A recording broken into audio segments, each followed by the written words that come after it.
तो अब ऐसा करेंगे कि साइनोसॉइडल फॉर्म में यदि कोई वेरिएबल है, पोटेंशियल डिफरेंस या करंट, उसको अपन जब डिफरेंशिएट करते हैं तो उसके फेजर फॉर्म के रिप्रेजेंटेशन पे क्या फर्क पड़ता है, ठीक है, उसको देखेंगे। तो उसके पहले ऐसा करते हैं, जो कॉमन एसी सर्किट वेरिएबल्स हैं उसको यदि हम रिप्रेजेंट करते हैं फेजर फॉर्म में तो किस तरह से रिप्रेजेंट करते हैं वो देख लेते हैं।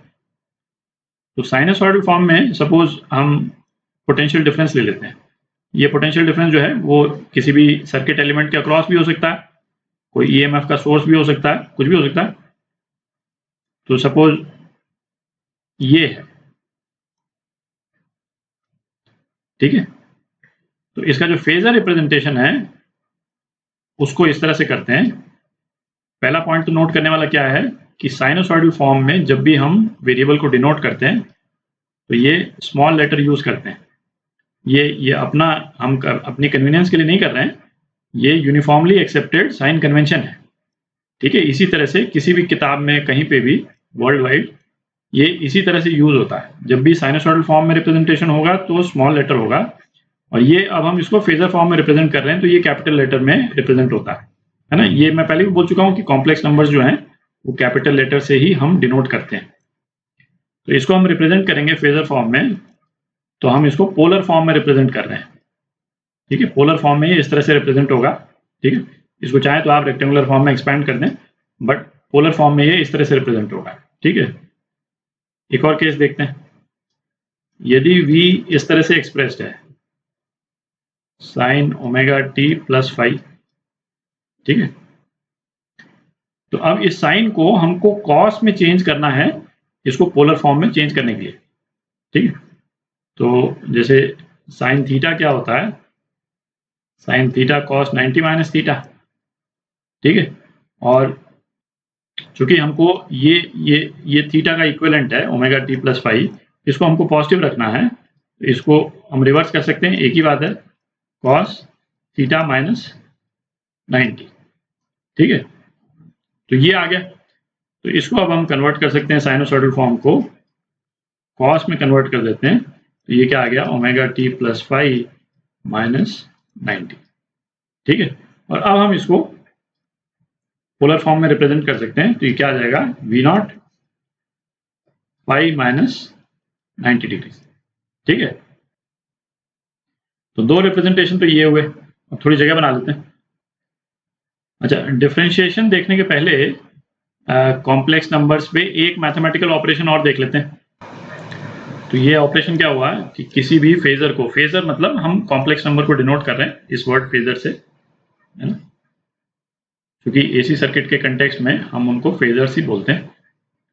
किसी भी फेजर को हम यदि जे से मल्टीप्लाई कर दें, जे जो कॉम्प्लेक्स नंबर है, तो उसका इम्पैक्ट क्या पड़ता है ना, वो देखते हैं।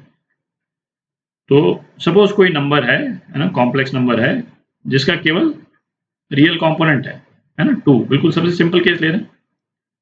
तो इसको यदि हम रिप्रेजेंट करेंगे तो किस तरह से रिप्रेजेंट करेंगे, ये इस तरह से रिप्रेजेंट हो जाएगा, है ना, और इसका मैग्नीट्यूड जो है वो 2 है। ये रियल एक्सिस हो गई और ये इमेजिनरी एक्सिस, ठीक है। अब सपोज दूसरा कॉम्प्लेक्स नंबर है जो कि जे ए है, तो जे ए है तो इसका क्या मतलब निकला कि ये J2 है, ठीक है। तो जब B जो है वो J2 है, अब B को यदि हम रिप्रेजेंट करें इसमें, तो B किस तरह से रिप्रेजेंट हो जाएगा, B इस तरह से रिप्रेजेंट हो जाएगा, आप देख रहे हैं। तो J से यदि किसी भी नंबर को हम मल्टीप्लाई करते हैं, किसी भी कॉम्प्लेक्स नंबर को हम मल्टीप्लाई करते हैं, तो उसका इम्पैक्ट क्या आता है, कॉम्प्लेक्स प्लेन में वो 90 डिग्री से रोटेट हो जाता है, दिख रहा है, 90 डिग्री से रोटेट हो गया। हम यदि रियल और इमेजिनरी नंबर वाला भी यदि कोई कॉम्प्लेक्स नंबर ले लें, बिल्कुल एक सिंपल से कॉम्प्लेक्स नंबर एक और लेते हैं, 1 प्लस जे, सपोज ये नंबर ले लिया अपन, और b इस वाले केस में भी जे ए है, ठीक है। तो इसको यदि हम मल्टीप्लाई करेंगे तो ये क्या आ जाएगा, j -1 आ जाएगा, ठीक है। तो इसको मतलब ये -1 प्लस जे आ जाएगा, दिख रहा है। j से मल्टीप्लाई करेंगे इसको तो ये 1 के साथ तो ये j हो गया, और j -1, ठीक है। और फिर रियल पहले ले आए और इमेजिनरी बाद में कर दिए, है ना, तो -1 प्लस जे। तो अब इसको यदि हम डिपिक्ट करें तो इसको पहले मिटा देता हूं मैं। तो ए को यदि हम डिपिक्ट करते हैं तो ए किस तरह से हो जाएगा, ए इस तरह से हो जाएगा, दिख रहा है, ए का डिपिक्शन ये है। और बी जो है, बी का डिपिक्शन क्या हो जाएगा, बी का डिपिक्शन ये हो जाएगा। आप देख रहे हैं, चूंकि सिंपल सा केस लिया है ताकि आप ये 90 डिग्री आराम से पहचान सकें। ये 90 डिग्री है, देख रहे हैं, बिकॉज इसमें सारे एंगल ये 45 है, ठीक है। तो ये इम्पैक्ट पड़ता है किसी भी फेजर को हम जे से मल्टीप्लाई कर दें तो बेसिकली कॉम्प्लेक्स प्लेन में वो 90 डिग्री घूम जाएगा, ठीक है। अब डिफरेंशिएशन देखते हैं अपन। अच्छा, अब डिफरेंशिएशन देखते हैं, ठीक है। तो यही वाला एग्जांपल ले लेते हैं, इसको मैं V1 बोल देता हूँ, ठीक है। V1 जो है वो क्या है, V0 cos omega t plus phi, ठीक है। और इसका पोलर रिप्रेजेंटेशन जो है V1, ये क्या हो गया, V0 फाई, ठीक है। अब सपोज मैंने इसको डिफरेंशिएट कर दिया, किसी एक पर्पस के लिए हमको डिफरेंशिएट करने की जरूरत पड़ गई, है ना। ये तो हम वोल्टेज को डिफरेंशिएट करते हैं, D I by D T तो इंडक्टर के अक्रॉस ईएमएफ निकालने के लिए अपन करते ही हैं, पर इस वाले केस में हम ईएमएफ, इसको पोटेंशियल डिफरेंस को डिफरेंशिएट कर रहे हैं, ठीक है। तो ये क्या आ जाएगा, minus V0 omega sine omega t plus phi, ठीक है। तो ये क्या हो गया, V0 omega cos omega t plus phi plus 90 degree, ठीक है। अच्छा, इस वाले एक्सप्रेशन में से सपोज V2 को मैं बोल दूं V0 cos omega t plus phi plus 90। V2 जो है वो V1 से 90 डिग्री आगे दिख रहा है। इसको पोलर फॉर्म में यदि हम रिप्रेजेंट करेंगे तो V2 क्या आ जाएगा, V0 फाई प्लस 90, ठीक है। तो V2 क्या है, V1 ही है जिसको हमने 90 डिग्री रोटेट कर दिया, ठीक है। तो या तो हम इसको इस तरह से लिखें, और या हम कैसे लिख सकते हैं कि जो V0 फाई है इसको हम J से मल्टीप्लाई कर दें तो ये सेम चीज है, अभी अपन ने देखा, ठीक है। तो और V0 फाई क्या है, V1 के बराबर है, तो ये क्या आ गया, J V1, ठीक है।